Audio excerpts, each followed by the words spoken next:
नमस्कार। प्रस्तुत है आकांक्षा क्लैट 2022 की स्टेज 1 के जनरल स्टडीज का हल प्रश्न पत्र पूर्ण व्याख्या के साथ। तो आइए शुरू करते हैं। Question number 81।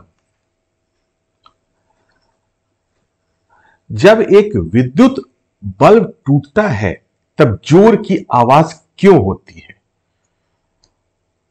ऑप्शन नंबर 1 है क्योंकि यह शीशा का बना होता है, क्योंकि शीशा पतला होता है, बल्ब में विद्युत तार होने के कारण आवाज होती है, और चौथा ऑप्शन है विद्युत बल्ब के अंदर निर्वात होता है तथा जब बल्ब टूटता है तब हवा के निर्वात में धावा करने के कारण आवाज होती है। तो हमारा आंसर यही है, option number 4। Question number 82। Refrigerator में रियोस्टेट का क्या कार्य है? रियोस्टेट का जो कार्य है वो है ताप नियंत्रित करना, to regulate the temperature. Question number 83 ये मैच करने वाला है। Match the following. ओटिटिस, तो ये ओटिटिस जो बीमारी है वो किससे संबंधित है? ये है कान से, ईयर। एंसेफेलाइटिस ये ब्रेन से।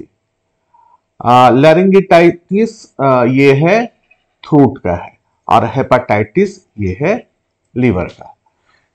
तो ये कौन सा हमारा ऑप्शन सही है? ये देखिए, ए नंबर है 2, ये बी 4, सी 1 और डी 3। तो ये ऑप्शन नंबर 3 सही है।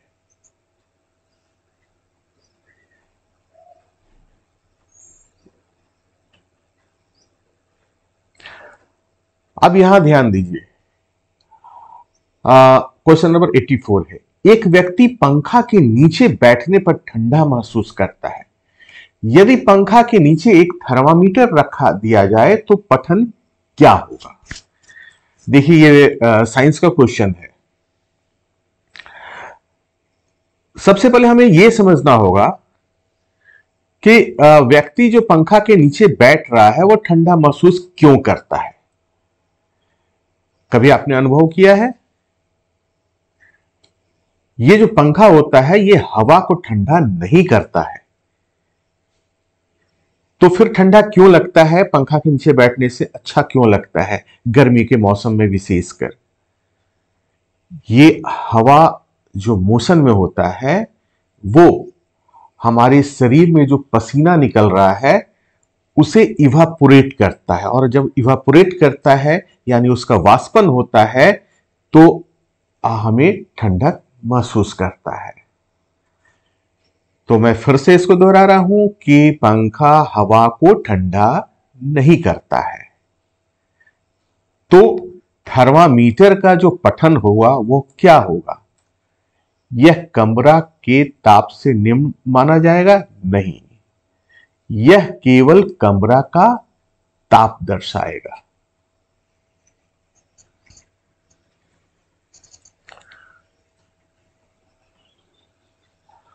आ, 85। प्रकाश ऊर्जा खालिस्तान द्वारा रासायनिक ऊर्जा में परिवर्तित होती है। ये पौधों में होता है प्रकाश संश्लेषण। मॉर्फिन एक क्या है? उत्तेजक है, पीड़ाहारी है, शामक है, निश्चेतक है। तो मॉर्फिक एक पीड़ाहारी है जिसे इंग्लिश में एनाल्जेसिक कहते हैं। यह है एनाल्जेसिक। ये बहुत ज्यादा दर्द में इसका उपयोग किया जाता है। निम्न में से कौन रासायनिक अभिक्रिया नहीं है?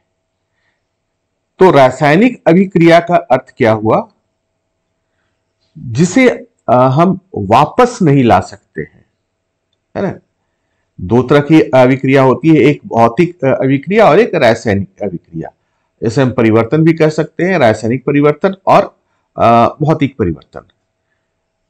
तो रासायनिक अभिक्रिया में क्या होता है कि जब वो नया प्रोडक्ट बन जाता है तो उससे फिर वापस हम रिएक्टेंट में नहीं ला सकते हैं।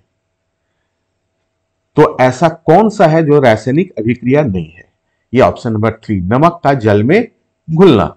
नमक को जब हम जल में घुला देते हैं और फिर उस जल को अगर हम फिर से गर्म करते हैं तो जल वाष्प बनकर निकल जाता है, उड़ जाता है और फिर उस बर्तन में नमक रह जाता है। तो इस तरह से नमक हमें वापस मिल जाता है। निम्न में से कौन दिल्ली सल्तनत के संस्थापक थे? तो यह है कुतुबुद्दीन ऐबक।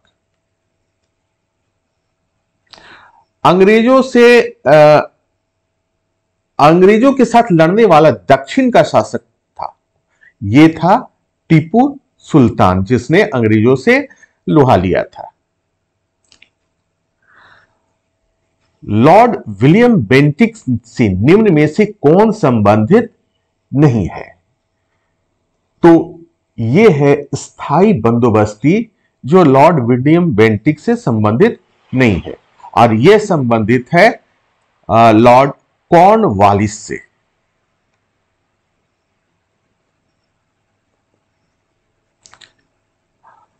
कौन मुगल शासक भारत में मनसबदारी प्रथा प्रारंभ किया? तो यह था अकबर। आईने अकबरी के लेखक कौन है? तो यह है अबुल फजल। क्वेश्चन नंबर 93, अजंता की गुफाओं में मूर्तियां चित्रित हैं, किनकी है? यह ऑप्शन नंबर 2 है, भगवान बुद्ध तथा उनके जीवन की कहानियां। क्वेश्चन नंबर 94 बहुत ही आसान है, वंदे मातरम किनके द्वारा लिखा गया है? बंकिम चंद्र चट्टोपाध्याय। स्वदेशी आंदोलन चलाया गया था, किस लिए? ब्रिटिश की वस्तुओं के बहिष्कार के लिए। निम्न में से कौन जोड़ी सही है? तो यह ऑप्शन नंबर 4, सुभाष चंद्र बोस ने कहा था, मुझे खून दो मैं तुम्हें आजादी दूंगा। क्वेश्चन नंबर 97 है, दो राष्ट्र सिद्धांत दिया गया था, किनके द्वारा दिया गया था? यह मोहम्मद अली जिन्ना द्वारा दिया गया था। क्वेश्चन नंबर 98, अलीगढ़ का एंग्लो मुस्लिम विश्वविद्यालय, जो बाद में अलीगढ़ मुस्लिम विश्वविद्यालय बना, की स्थापना कौन किए थे? तो यह सर सैयद अहमद खान ने किया था। एशियाटिक सोसाइटी के संस्थापक कौन थे? ये थे विलियम जोन्स। क्वेश्चन नंबर 100 है, दिन तथा रात बराबर होते हैं, कहां पर होते हैं? ये भूमध्य रेखा पर होता है। दक्षिण अमेरिका का घास का मैदान क्या कहलाता है? तो यह कहलाता है पंपास। तो दक्षिण अमेरिका का घास का मैदान कहलाता है पंपास और उत्तर अमेरिका का घास का मैदान कहलाता है प्रियरी, इसे भी याद रखें। टीटागढ़ तथा नेपा नगर प्रसिद्ध है, यह है कागज उद्योग के लिए प्रसिद्ध है। किस देश को संसार का चीनी का कटोरा यानी सुगर बाउल नाम से जाना जाता है? तो यह है क्यूबा। यहां चीनी का बहुत ज्यादा उत्पादन होता है, या कहें कि विश्व में सबसे ज्यादा प्रोडक्शन यही होता है। वायुमंडल का सबसे निचला स्तर कहलाता है। वायुमंडल हम जानते हैं कई स्तर में इसे बांटा गया है। तो जो सबसे निचला स्तर है वो है ट्रोपोस्फेयर यानी क्षोभ मंडल, ये सबसे निचला स्तर है। अगर हम वायुमंडल के स्तर को देखें तो सबसे नीचे हमारा होता है, मैं यहां लिखता हूं, सबसे नीचे होगा यहां पर ट्रोपोस्फेयर। ट्रोपो, मैं यहां इसलिए बता दे रहा हूं कि हो सकता है कि अगली एग्जाम में, जो भी एग्जाम हो, वहां सबसे उपला ऊंचे वाला स्तर का नाम पूछा जाए, तो ट्रोपोस्फेयर सबसे नीचे होगा। इससे ऊपर जाएंगे तो फिर स्ट्रेटोस्फेयर होता है। स्ट्रेटोस्फेयर।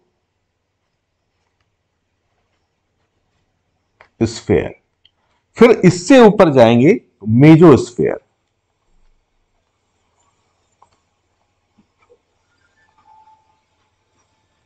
और इससे ऊपर जाएंगे तो थर्मोस्फेयर या आयनोस्फेयर कहेंगे। थर्मोस्फेयर, कहीं कहीं इसे आयनोस्फेयर भी लिखा होता है। इसके बाद जो सबसे ऊपरी परत होगा वो है एक्सोस्फेयर।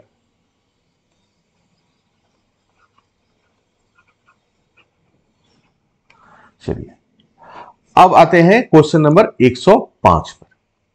काजीरंगा राष्ट्रीय उद्यान स्थित है, यह है असम में, और ये राइनो के लिए जाना जाता है।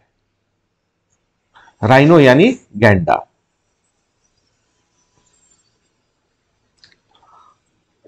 Question number 106, match the following, मिलाना है।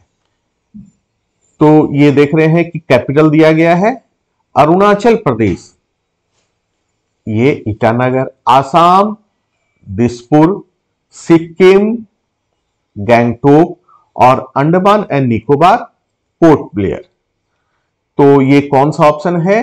ए में 2, ए का 2 यहां आ रहा है, यानी ये ऑप्शन नंबर 2 सही है।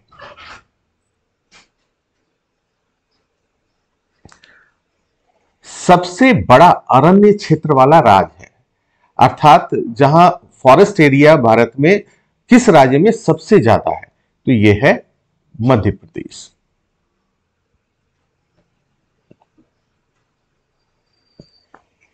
कावेरी नदी गुजरती है, किन 2 राज्यों से गुजरती है? तो कावेरी नदी पश्चिमी घाट में कर्नाटक से निकलती है और तमिलनाडु होकर फिर ये पूरब की ओर जाकर गिरती है। तो ये हमारा ऑप्शन नंबर 4 सही है। सबसे अधिक संथाल जनसंख्या वाले राज्य हैं, तो यह है झारखंड तथा पश्चिम बंगाल। भारत में सर्वोच्च हिमालय पर्वत चोटी है, यह है कंचनजंगा। सर्वाधिक उपग्रहों वाला ग्रह है बृहस्पति यानी जुपिटर।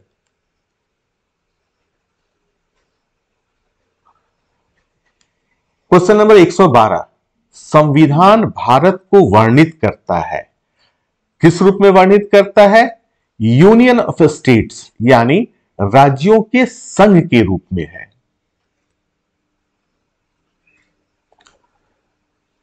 भारत के नियंत्रक तथा महालेखा परीक्षक की नियुक्ति की जाती है, किनके द्वारा की जाती है? ये कंट्रोलर एंड ऑडिटर जनरल, जिसे हम लोग संक्षेप में कैग कहते हैं, इसकी नियुक्ति करते हैं राष्ट्रपति।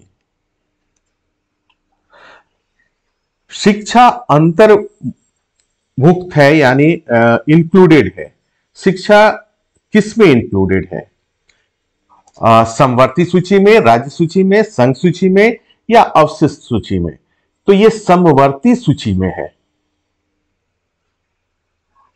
अर्थात इसमें जो नियम है, कानून है, वो राज्य भी बना सकते हैं और केंद्र भी बना सकती है। भारत के राष्ट्रपति को शपथ कौन दिलाता है? तो यह भारत के मुख्य न्यायाधीश, और मुख्य न्यायाधीश अगर ना हो तो जो भी सीनियर मोस्ट जज होते हैं वो दिलाते हैं। मुद्रा की पूर्ति में अत्यधिक वृद्धि होती है, यानी सप्लाई ऑफ मनी जो है बहुत बढ़ जाता है, तब क्या होता है? ये हो जाता है मुद्रास्फीति यानी इन्फ्लेशन।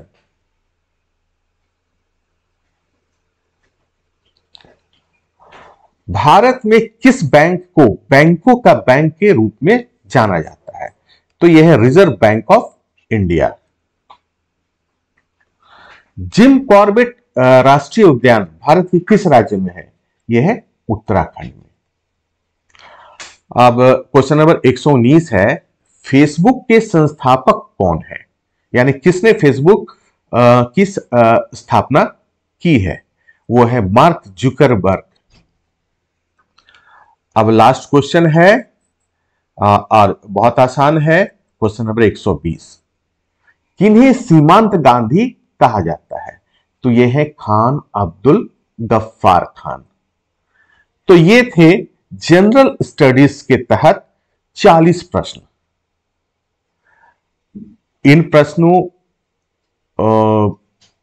की सहायता से आप आगामी जो परीक्षाएं होंगी, चाहे वो आकांक्षा की हो या मुख्यमंत्री मेधा की हो या राष्ट्रीय साधन से मेधा हो या एसएससी की हो या रेलवे की हो या कोई अन्य परीक्षा जिसमें कि जनरल स्टडीज से प्रश्न आते हैं, उन सभी के लिए यह काफी उपयोगी है। धन्यवाद।